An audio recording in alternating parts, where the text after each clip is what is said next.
Hero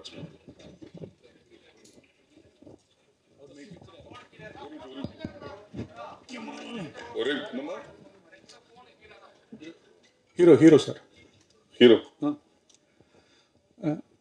Pradeep sir, உங்களோட நடிப்பை நிறைய பேர் தனுஷ் கூட கம்பேர் பண்ணுவாங்க. ரெண்டு பேரும் ஒரே மாதிரி நடிக்கீங்க அப்படின்னு நிறைய போட்டி இருக்குன்னு. இந்த படம் 21 ரிலீஸ் ஆகுது. தனுஷ் டைரக்ட் பண்ண 20 படமும் அன்னைக்கு 21 ரிலீஸ் ஆகுது. இந்த படத்தில் உங்களுக்கு துணையாக விக்னேஷ் சிவன், சிம்பிளாக வேறு இருக்காங்க. இந்த போட்டியை எப்படி பார்க்குறீங்க? ஓகே சார், நல்லா இருக்கு சார். இந்த ஆங்கிள் நான் இந்த கோணத்தில் நான் யோசிக்கல. பயங்கரமாக இருக்குது. எங்கேயுமே போட்டி இல்லை சார், இது போட்டியே இல்லை. அந்த மாதிரி ஒரு டேட் அமைஞ்சிருச்சு. நாங்கள் 14 தான் ரிலீஸ் ஆகிறதா இருந்தோம். அஜித் சார் படம் வந்துச்சு. அதனால் நல்ல இன்னும் பெட்டரான ஓப்பனிங்காகவும் ஸ்க்ரீன்ஸ்க்காகவும் 21st புஷ் பண்ணோம். ஐ திங்க் அதே ரீசனுக்காக தான் அவங்களும் புஷ் பண்ணியிருப்பாங்க. அந்த மாதிரி ஒரு விஷயம் அமைஞ்சிருச்சு, அவ்வளோதான் சார். டேரக்டர் சார், சார் இது மாதிரி பிரதீப் ரங்கன் வச்சு ட்ராகன்னா என்ன? ஏன்னா ட்ராகன் வெளியிலன்னு சொல்லுவாங்க, சைனா மொழியில் தான் ட்ராகன் சொல்லுவாங்க, தமிழில் ட்ராகனே கிடையாது. இங்கே வச்சுட்ட காரணம் என்ன சார்? அதுதான் ஃபஸ்ட்டு படத்தோட 5 நிமிஷம் சார். ஆக்சுவலாக இப்போ இந்த ட்ரெய்லர்லேயே அதை வச்சு ஒரு கட்டு இருந்தது. ஆனால் அது சொன்னால் ஆடியன்ஸ்க்கு அந்த சர்ப்ரைஸ் போயிடுமே அப்படின்றதுக்காக தான் அதை ரிவீல் பண்ணலை, அது என்ன ட்ராகன் அப்படின்னு. பட் ட்ராகன்றது மட்டும் நான் என்னன்னு சொல்லிடுறேன். நம்ம காலேஜ் படிக்கும்போது நீங்கள் எல்லாருமே ஒரு பீரியடில் எல்லா காலேஜ் படிச்சிருந்தாலும் ஃபஸ்ட்டு உள்ளே என்ட்ரு ஆகும்போது ஒருத்தனை பற்றி பேசுவாங்க, டே அந்த சீனியராக பயங்கரமான ஆள்ரா, அராஜகம் பிடிச்சவான்டா ஐயோ அப்படின்னு சொல்லிட்டு. அவங்க கூட எல்லோரும் ஃப்ரெண்ட் ஆகணும்னு ஆசைப்படுவாங்க, அவங்க கூட க்ளோஸாக இருக்கணும்னு நினைப்பாங்க. ஏன்னா அவங்க கூட இருந்தால் ஒரு அட்டென்ஷன் கிடைக்கும். சீனாக சுற்றுவார். ஆனால் காலேஜை விட்டு அந்த பையன் வெளியே போனதுக்கப்புறமா இவனை பார்த்து கை தட்டினவங்க அவங்க யாருமே கண்ணில் படமாட்டாங்க. இவர் சொன்ன மாதிரி தான், இப்போது மிஷ்கின் இந்த இதில் சொல்லிப்பேன், ஒரு நாய் கூட மதிக்காதுன்னு வச்சுக்கோங்களேன். அந்த மாதிரி ஒரு கேரக்டர் ஒரு 4 செவத்துக்குள்ளே, ஒரு 4 அந்த காலேஜ் காம்பவுண்டுக்குள்ளே கெத்தாக இருக்கிற ஒரு பையன், அதாவது ஹீரோவாக இருக்கிற ஒரு பையன் ரியாலிட்டியை ஃபேஸ் பண்ணும்போது ஒரு ஜீரோவாக மாறும். அவன் என்னெல்லாம் ஃபேஸ் பண்ண போகிறான் அப்படின்றது தான் ட்ராகன். ஸோ ட்ராகன்றது இப்போது எப்படி சொல்கிறது, இப்போ அந்த பேருன்றது ஒரு பட்ட பேர் மாதிரி. இப்போ நான் காலேஜில் உள்ளே என்ட்ரு ஆகும்போது ஐடி சிவான்னு ஒருத்தர் இருந்தார். எல்லோரும் ஐடி சிவான்னு வாங்க இந்த ரேகிங்லேருந்துலாம் தப்பிக்கிறதுக்கு. நான் போய் ஐடி சிவாக்கிட்டே ஐடி சிவான்னு சொல்லி மாட்டிக்கிட்டேன். ஸோ அதனால் அப்போ என்ன ஆச்சுன்னா எனக்கு தொங்க விட்டாங்க தலைகீழே. ஸோ அந்த மாதிரி இப்போ ட்ராகன்றது ஒரு கேரக்டர். அதில் ட்ராகன்னா கொஞ்சம் ஃபயராக இருக்கும் பேர், கரெக்டாக.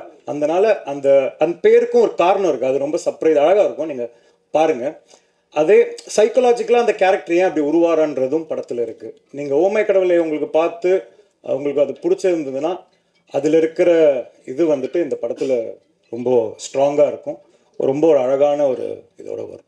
ட்ராகன் ஏன் அப்படின்னு அந்த வார்த்தை ஒய் ட்ராகன், அதுக்கான இது first 3-4 minutes of film. Sir Raju sir here. All the best sir. Thank you. Trailer நல்லா இருக்குது, வாழ்த்துக்கள். இந்த படம் ஆக்சுவலாக உங்களுக்கு ஃபீல் குட் மூவி ஓமை கடவுளே.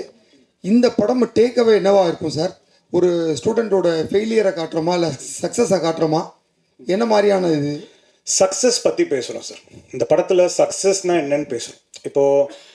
இப்போ ஒரு 10,000 ரூபாய் சம்பளம் வாங்குற ஒருத்தருக்கு 1 லட்சம் சம்பளம் வாங்குறவர் சக்ஸஸ்ஃபுல்லாக தெரியும். 1 லட்சம் வாங்குறவருக்கு 1 கோடி வாங்குறது சக்ஸஸ்ஃபுல்லாக தெரியும். 1 கோடி வாங்குறதுக்கு 10 கோடி வாங்குறது சக்ஸஸ்ஃபுல்லாக. ஸோ காசால் சக்ஸஸை மெஷர் பண்ணிட்டு போயிட்டே இருந்தோம்னு வச்சுக்கோங்களேன், பண்ண முடியாது. அப்போது சக்ஸஸ்னால் என்ன, வாட் இஸ் சக்ஸஸ்? அப்போ ஒரு 1000 ரூபாய் சம்பாதிக்கிறோம் சக்ஸஸ்ஃபுல் இல்லையா அப்படின்ற கேள்விக்கான பதில் தான் இந்த படம்.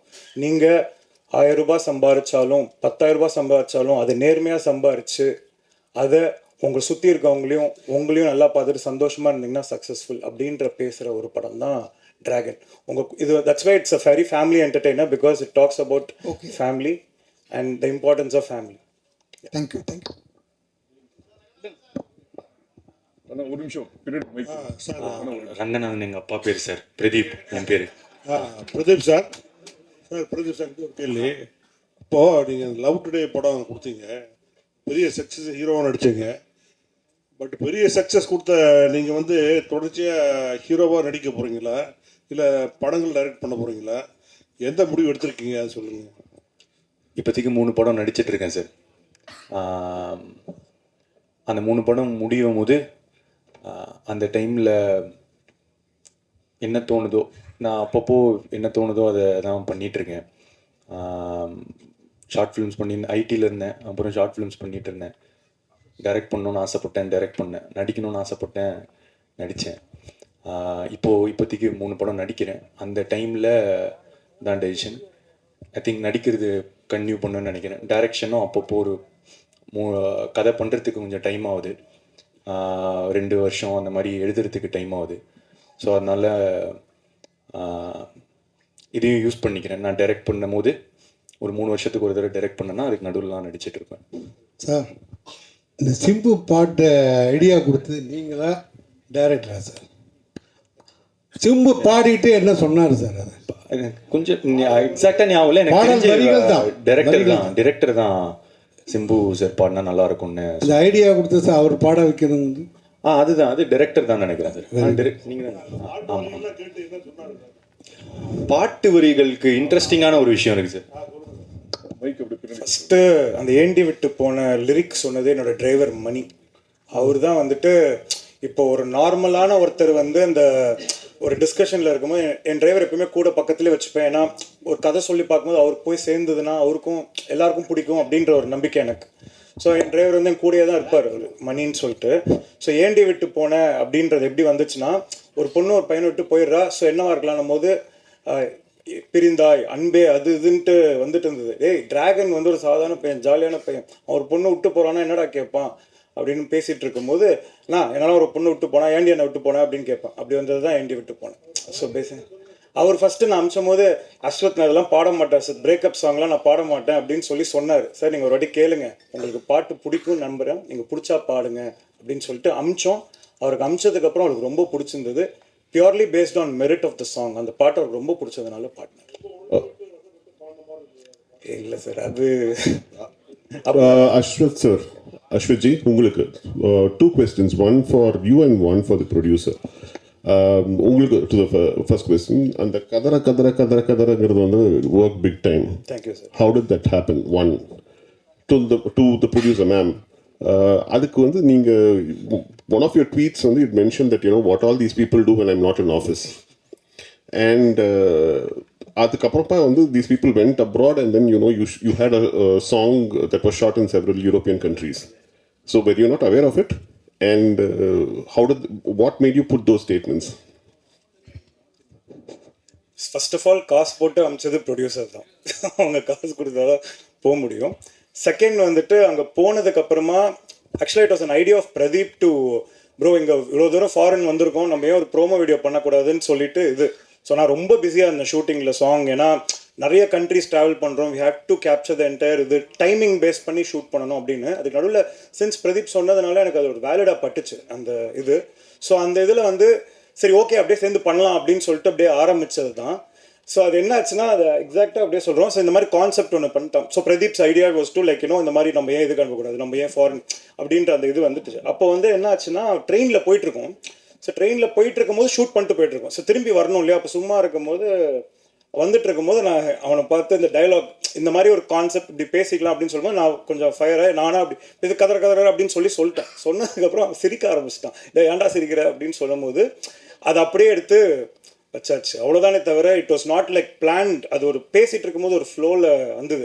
ஆனால் பிரதீப் என்ன அதுக்கப்புறம் சொன்னாலும் இந்த கதற நல்லா இருக்குது, அதை நிறையா வாட்டி எடுக்கலாம் ப்ரோ அப்படின்னு சொல்லிட்டு it was is idea to shoot it in multiple times. அதுதான் இது. அதே மாதிரி ப்ரொடியூசர் மேன்ட்டு ஃபஸ்ட்லாம் காட்டல, எல்லாம் முடிச்சுட்டு ஏன்னா என்ன ஆகும் ஏதாகும்னு தெரியாது. சரி அது வேறு நான் வேறு இருக்கேன் ஸ்க்ரீனில் பெரிய பார்த்து ஏதாவது டென்ஷன் ஆகிட போகிறாங்கன்னு சொல்லிட்டு அப்புறமா அதுக்காக தான் அவங்க நான் நல்லா பார்த்தேன், பயங்கரமாக விழுந்து சிரிச்சுட்டே இருந்தாங்க அவங்களும் அசோசியேட் கிரியேட் ப்ரொடியூசரும். ஸோ அதனால் ஓகே ஒர்க் ஆகிடுச்சு அப்படின்னு சொல்லிட்டு கொடுத்தோம். இதுதான் அதுக்கு பின்னாடி இருக்கிற story. It was the basic thing was to இவ்வளோ தூரம் போகிறோம், ஃபாரின் வரைக்கும் போகிறோம், ஏன் நம்ம வந்து ஒரு இது பண்ணக்கூடாது, அந்த இமோஷன் தான்.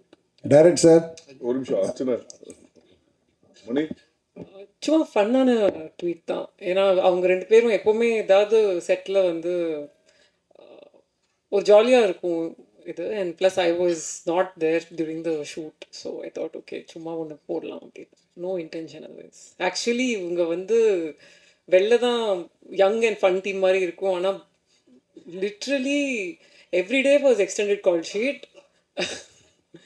ஃபுல்லாக ஷூட் பண்ணிகிட்டே இருப்பாங்க. கிடைக்கிற ஒரு செகண்ட் கூட யாரோட டைமும் வேஸ்ட்டே பண்ணல. They just managed it so well.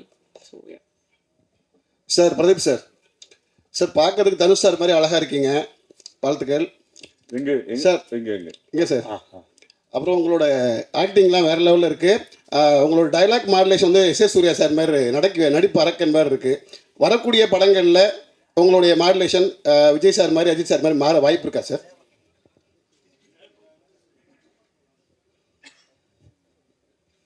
மைக்கு முன்னாடி போகணும்.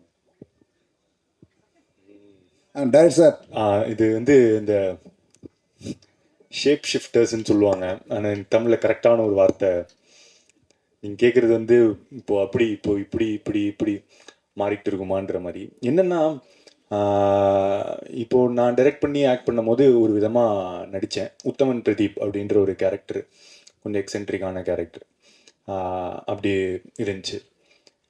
இப்போது ஆக்சுவலாக டிராகனில் வந்து உத்தமன் பிரதீப் மாதிரி இருக்காது, ரொம்ப வித்தியாசமாக. நான் கிட்டத்தட்ட டைரக்டர் என்ன எனக்கு பண்ணி காட்டுவார், அதை தான் வந்து முடிஞ்ச அளவுக்கு நான் ரெப்ளிகேட் பண்ண ட்ரை பண்ணியிருக்கேன். ஏன்னா அவரோட கேரக்டர் தான் டிராகன்றவன் கொஞ்சம் ஃபஸ்ட்டு திமிரு பிடிச்ச மாதிரி இருப்பான். ஸோ அந்த அந்த விதமாக தான் அதை நடித்து ட்ரை பண்ணேன். ஸோ இனிமேல் வர படத்தில் அந்த டைரக்டர்ஸ் எப்படி சொல்கிறாங்களோ அந்த மாதிரி நடிக்க முயற்சி பண்ணுவேன். சார் இப்போ வந்து கேட்குறது வந்து முத்த காட்சி பற்றி சார். என்னென்னா ஃபஸ்ட்டு படத்தில் ஜெயம் ரவி சாரை வந்து நீங்கள் முத்தம் கொடுக்க விடல, செகண்ட் படத்தில் வந்து கடைசி சீனில் வந்து முத்தம் கொடுத்தீங்க.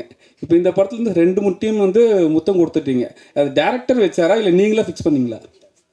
ஃபஸ்ட்டு டைமில் வந்து அந்த கோமாளி படத்தில் வந்து கிஸ் சீன் வந்து ரொம்ப இம்பார்ட்டண்ட்டாக இருந்துச்சு. அவர் கிஸ் பண்ணுவார், அதனால் அடிப்பாங்க, அதனால ஒரு சுச்சுவேஷன் ஒன்று வரும்ன்ற மாதிரி. ஆனால் சார் வந்து வேணான்னு சொன்னாங்க, அந்த கிஸ் வந்து நம்ம அப்படி எடுக்க வேணாம், சீட் பண்ணி எடுக்கலாம் அப்படின்னு. அதுக்கப்புறம் லவ் டுடே பொறுத்த வரைக்கும் கிஸ் இல்லை, அது சீட் பண்ணி எடுத்தது தான். அதுக்கப்புறம் இந்த படம் பொறுத்த வரைக்கும் முதல்ல நான் டேரக்டர்கிட்ட வேணான்னு தான் சொல்லிட்டு இருந்தேன், கன்வின்ஸ் பண்ணியிருந்தேன். ஆனால் அதுக்கப்புறம் ஹி ஃபெல்ட் அந்த கதைக்கு ஆக்சுவலாக படத்தோட கதையில் வரும் அது, அந்த மாதிரி ஒன்று ட்ரீம் பண்ணுவாங்க. அந்த ட்ரீம் அது அந்த இது சாட்டிஸ்ஃபை ஆகணும்னா அவர் சொன்னது அது பண்ண வேண்டியதாக இருந்துச்சு. இல்லை நண்பர்னால வந்து முழுமையாக உரிமை எடுத்துக்கினாரா சார்? நான் இப்போது என்னோட ஓமை கடலை பார்த்துருக்கீங்களா? அதோட கிளைமேக்ஸில் கோர்ட்டில் கிஸ் இருக்க மாதிரி இருக்கும். அது வந்து ஒரு ஃபார்ம் ஆஃப் லவ் சார். அவன் வந்து ஹீரோ வந்து ஒரு அந்த பொண்ணை பார்த்தா ஃபீலிங்ஸே இல்லைன்னு சொன்ன ஒருத்தன் வந்துட்டு கடைசியாக அந்த பொண்ணை கிஸ் அடிக்கிறதுல 1000 ஒரு 20 பேஜ் டைலாக் அந்த ஒரு கிஸ்ஸில் இருக்குது சார். அதை வந்து கிராஸாவோ அதை வந்து இதனால வந்து படத்தை இது பண்ணலாமோ அந்த மாதிரி கிடையாது சார். அந்த கதைக்கு அது தேவைப்பட்டுச்சு. இன்ஃபேக்ட் அவன் சொன்ன மாதிரி அவர் ஃபஸ்ட்டு வேணான்னு, நான் தான் சொன்னேன் எனக்கு அது வேணும். Because at the end of the day it shows a form of love. நம்ம எல்லாருமே கிஸ் பண்ணுறது தானே சார், அப்புறம் என்ன சார்? அதனால தான் இதில் வச்சுருக்கோம். அதே மாதிரி வந்துட்டு கிஸ் தான் போட்டு அது எல்லாரும் முகம் சொல்லிக்கிற அளவுக்கு எதுவுமே இருக்காது சார். ஒரு பேக் அவ்வளோதான், அதுக்கு மேலே எதுவும் இருக்காது சார். அது ரொம்ப ரொம்ப ஒரு actors felt very comfortable doing it. அதுக்கு மேலே அதில் எந்த விதமான இதுவுமே இல்லை சார். ஒரே விஷயம் பாலன், ஒரு விஷயம் டைரக்ட் சார், இதுவும் ஒரு கல்லூரி படம், இது என்ன புதுசாக இருக்குது? அதான் சார், இது வந்து கல்லூரி படம்ன்றது வந்து மட்டும் கிடையாது சார். இது வந்து கல்லூரி முடித்த ஒரு மாணவன், அதுக்கப்புறம் இப்போ சொன்னேன் இல்லையா, ஃபஸ்ட்டு கல்லூரியிலேருந்து ஆட்டம் போட்டு வெளியே போன ஒருத்தன், ஒரு 4 செவத்துக்குள்ள ஹீரோவாக இருக்க ஒருத்தன் ரியல் லைஃப்பை ஃபேஸ் பண்ணும்போது என்ன இருக்குன்றது தான் கதை சார். அர்ச்சனா மேடம், அதனால அது காலேஜ்குள்ளே இருக்குது. அர்ச்சனா மேடம், முந்திலாம் ஏஜிஎஸ் படம்னாலே கல்பாத்தி பிரதர்ஸ் 3 பேர் வருவாங்க. இப்போ எல்லாமே கல்பாத்தி சிஸ்டர் நீங்கள் 2 பேர் வரீங்க. அதனால் ப்ரொடியூசராக கேட்குறோம், சக்ஸஸ் ரேட் வந்து தமிழ் சினிமாவில் வந்து ரொம்ப கம்மியாகிட்டு இருக்கு, போன வருஷத்தோட இந்த வருஷம் கம்மியாகிட்டு இருக்கு அப்படின்னு சொல்கிறாங்க. இதுக்கு முக்கியமான காரணம் ஹீரோவோட சம்பளம் வந்து பல மடங்கு கூடுது அப்படிங்காங்க. லவ் டுடேக்கு அப்புறம் இவர் பல மடங்கு இந்த படத்துக்கு சம்பளம் வாங்கினாரா? நாங்கள் நம்பர்ஸ் கேட்க மாட்டோம். நீங்கள் கிளைமேக்ஸில் தமிழ் சினிமா போலீஸ் மாதிரி கிளைமேக்ஸில் வந்துட்டீங்க, இந்த கேள்விக்கு பதில் சொல்லிட்டாங்க. இல்லை அது கேள்விக்கு பதில் சொல்லிட்டாங்க. ரிப்பீட் ஆடியன்ஸ் அந்த ஃபுட்டேஜ் உங்களுக்கு நான் கொடுத்துட்றேன்.